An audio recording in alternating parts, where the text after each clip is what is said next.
لوگ یہ کہتے ہیں کہ چلیں جی آپ کی ساری بحث سمجھ میں آتی ہے، ہم نے مان لی سیاسی حالات بدل گئے، ہاؤس اور پریزیڈنٹ موجود نہیں تھا، کوئی کانسٹیٹیوشن نہیں تھا کہ آگے وہ چلتا، لیکن ہم تو مسلمان ہیں اور ہم اللہ کے رسول پر ایمان رکھتے ہیں۔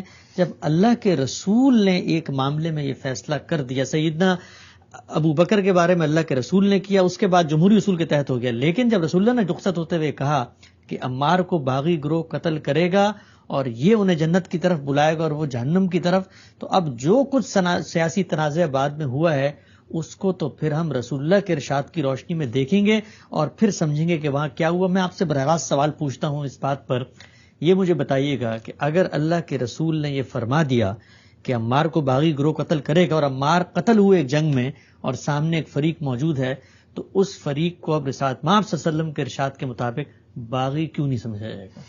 رسول اللہ صلی اللہ علیہ وسلم نے جب وہ پہلا فیصلہ فرمایا تو میں نے آپ سے کہا کہ جس وقت جھگڑا پیدا ہو گیا، کیوں پیدا ہوا جھگڑا؟ اس لیے کہ یہ سال ڈیڑھ پہلے بات ہوئی تھی، لوگ فراموش کر بیٹھے۔ ایسا ہوتا ہے بعض اوقات، لوگ فراموش کر بیٹھے، یعنی کیونکہ انصار یہ سمجھتے تھے کہ انہوں نے بڑی خدمات انجام دی ہیں، ان کی بڑی حیثیت ہے، اس وجہ سے وہ اقتدار کے حقدار ہیں۔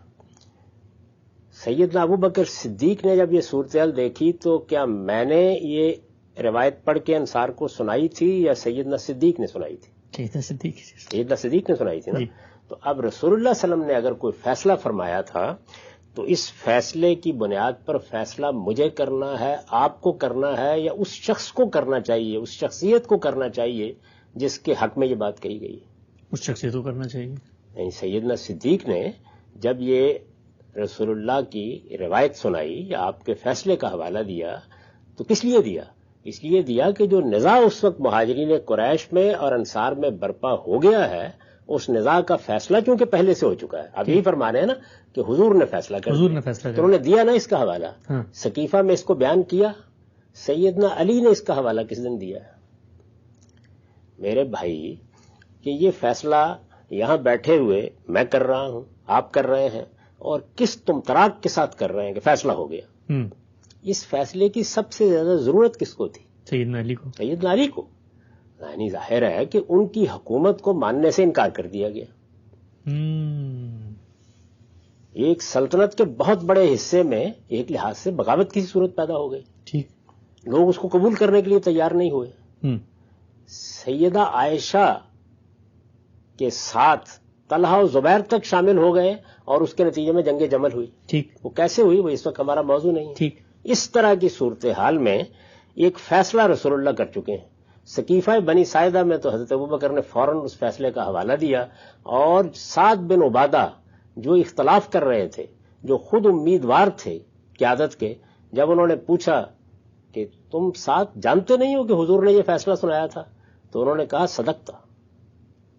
وہ رسول اللہ کے فیصلے کا انکار نہیں کر سکے۔ ٹھیک، اصل میں یہ ان کی طرف سے صدقتا کے الفاظ تھے، جس کے بعد انصار نے اپنے لیڈر کو بھی نہیں دیکھا، بلکہ آپ تاریخ پڑھیں تو معلوم ہوتا ہے کہ رونتے ہوئے وہ آگے بڑھے اور انہوں نے صدیق اکبر کی بیعت کر لی۔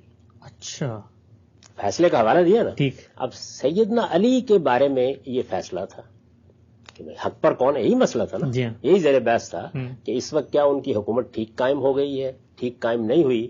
جو گروہ اس کو چیلنج کر رہا تھا، کیا انہوں نے کبھی یہ کہا کہ یہ فیصلہ تو رسول اللہ صلی اللہ علیہ وسلم کر چکے ہیں، اس وجہ سے جیسے ہی عمار قتل ہوں گے، بلکہ اس سے پہلے ہی کہ عمار ہمارے ساتھ موجود ہے، جنگ کرو گے تو یہی قتل ہوں گے اور تم ہی قتل کرنے والے ہوگے، کبھی اس کا حوالہ دیا؟ یعنی سیدنا علی جن سے متعلق تھا، کیا کبھی بہت اہم نقطہ ہے وہ مہاجرین انصار سے متعلق تھا، تو اس فیصلے کو سیدنا صدیق نے پیش کیا، سیدنا عمر نے اس کی تائید کی، سقیفہ میں اسی بنیاد کے اوپر رائے قائم ہوئی۔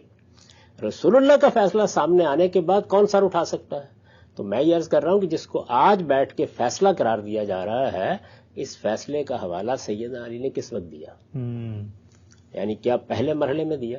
سیدنا عمار نے جب ان کی بیعت کر لی تو انہوں نے کہا کہ اب تو یہ بات طے ہو گئی ہے، اس لیے کہ عمار ہمارے ساتھ آ گئے، اس وقت دیا؟ بعد میں بہت سے خطوط کا تبادلہ ہوا، کہیں آپ کی نظر سے گزرا کہ انہوں نے اس کا حوالہ دیا کسی جگہ کے اوپر؟ اچھا چلیے، پہلے نہیں دیا۔ جنگ صفین ہوئی، اسی میں سیدنا عمار شہید ہوئے، اس وقت انہوں نے کہا کہ آج تو فیصلہ ہو گیا، صحیح تھا نا؟ جی۔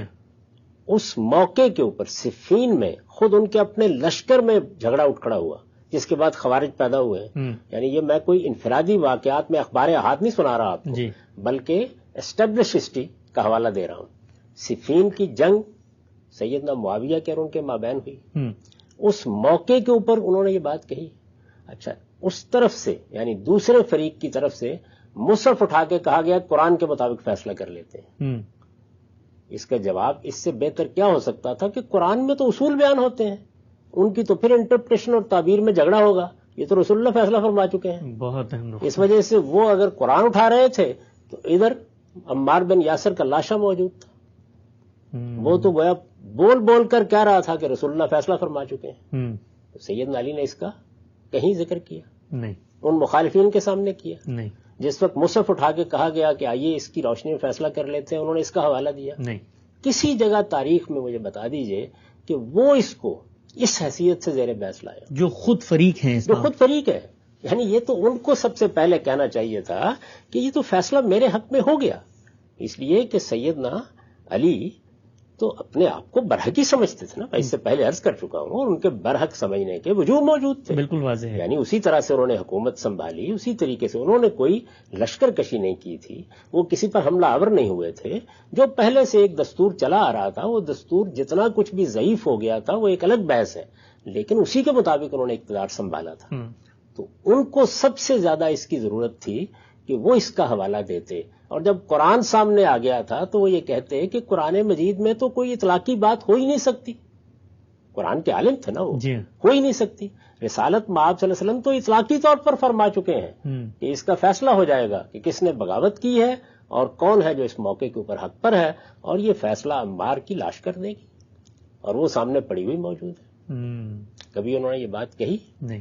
تو اس وجہ سے یہ بات جو لوگ کہتے ہیں ان کو تھوڑے وقت کے لیے ذرا توقف کر کے سوچنا چاہیے وہ کیا بات بیان کر رہے ہیں. پہلی بات یہ بات کیجیے.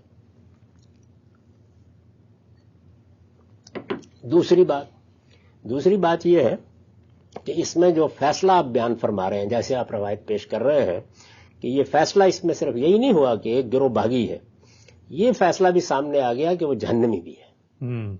تو یہ جنت اور جہنم کے فیصلے اخبار احاد کی بنیاد پر ہوا کرتے ہیں، اور وہ بھی صحابہ کرام کے بارے میں، اور وہ بھی صحابہ کرام کے بارے میں. یہ آپ جانتے ہیں کہ مسلمان امت کے پورے علم کا اس پر اتفاق ہے، ایک استثناء کے ساتھ، وہ ابن حزم کا استثناء ہے. ایک ابن حزم کے استثناء کے ساتھ سب کا اتفاق ہے، مسلمانوں کا پورا علم اصول، کہ اخبار احاد سے زیادہ جو علم حاصل ہوتا ہے وہ ظنی ہوتا ہے. یعنی یہ گمان غالب حاصل ہوتا ہے کہ یہ بات رسول اللہ نے فرمائی ہوگی. اب آپ مجھے بتائیے، فرمائی ہوگی پر آپ جنت اور جہنم کا فیصلہ کریں گے، کفر و ایمان کا فیصلہ کریں گے؟ تو یہ لوگ جو عام طور پر 2-3 کتابیں سامنے رکھ کے آپ کو روایتیں سنا کے فیصلے سنانا شروع کر دیتے ہیں، پوچھنا چاہیے ادب کے ساتھ، ان کی خدمت میں عرض کرنا چاہیے کہ یہ کیا بات آپ کر رہے ہیں؟ کیا اخبار احاد یہ فیصلہ کریں گی؟ اس جماعت کے بارے میں، اس کے ایک گروہ کے بارے میں فیصلہ کریں گی جس کی تعدیل خود ذات خداوندی نے فرمائی ہے، جس کے بارے میں یہ کہا ہے کہ یہ جماعت خدا کے رسول اور ساری انسانیت کے درمیان کی جماعت ہے، اس کو شہادت کے لیے منتخب کیا گیا ہے، جس کے بارے میں یہ فرمایا ہے کہ کنتم خیر امت اخرجت للناس. یہ فیصلہ سنایا جائے گا. یعنی اس کے جہنم میں جانے کا فیصلہ اخبار احاد سے اس طرح عکس کیا جائے گا، کیا یہ کریں گے؟ نہیں. دوسری بات. تیسری اور آخری بات یہ کہ میں اس وقت تو اس پر بحث نہیں کرتا، وقت بھی ہمارا ختم ہو گیا ہے. اگر یہ موضوع اٹھا تو اعتراضات کی سیریز میں اس کا پورا پوسٹ مارٹم کر کے آپ کو دکھاؤں گا اس روایت کی حیثیت کیا ہے. اس روایت کا معاملہ تو یہ ہے کہ اس کے بارے میں یہی طے نہیں ہے کہ اس میں جو 2 جملے ہیں کیا یہ ایک وقت میں کہے گئے تھے، اچھا، یا الگ الگ موقعوں پر کہے گئے تھے. اگر یہ الگ الگ موقعوں پر کہے گئے تھے تو وہ کون سے موقع تھے؟ 2 موقعوں کا ذکر تو خود روایتوں کے اندر آ گیا ہے، ایک مسجد نبوی کی تعمیر کا موقع، دوسرے غزوہ خندق کا. پہلا جملہ کن لوگوں نے بیان کیا ہے، دوسرا کن لوگوں نے بیان کیا ہے. ایک روایت ہے جس کے اندر دونوں جمع کیے گئے ہیں. یہ صاف معلوم ہوتا ہے کہ 2 الگ الگ موقعوں پر کہی گئی باتوں کو کسی شخص نے اسی طرح جمع کر دیا جس طرح 4 الگ الگ واقعات کو اسرا اور معراج کی روایتوں میں جمع کر کے ثابت البنانی نے بیان کر دیا. میں اس کا تجزیہ کر کے آپ کو بتا چکا ہوں. اس کے بعد پھر میں آپ سے یہ پوچھوں گا کہ اس میں جو الفیاء الباغیہ پر الفلام ہے یہ عربیت کی روح سے کس چیز پر دلالت کرتا ہے؟ الفاظ یہ نہیں ہے کہ تقتلوا کا فیعۃ باغیہ، الفیاء الباغیہ ہے. اس طرح کے الفاظ عربی میں کب بولے جاتے ہیں؟ خود تقتلوا کا فعل اپنے اندر کیا چیزیں رکھتا ہے؟ ان سب پر کسی وقت کے اوپر گفتگو کریں گے. آپ چاہیں گے تو اس وقت کریں گے اور چاہیں گے تو اعتراضات سیریز میں کر لیں گے. یہ روایت کسی لحاظ سے بھی اس قابل ہی نہیں ہے کہ کسی علمی مجلس میں اس کو پیش بھی کیا جائے.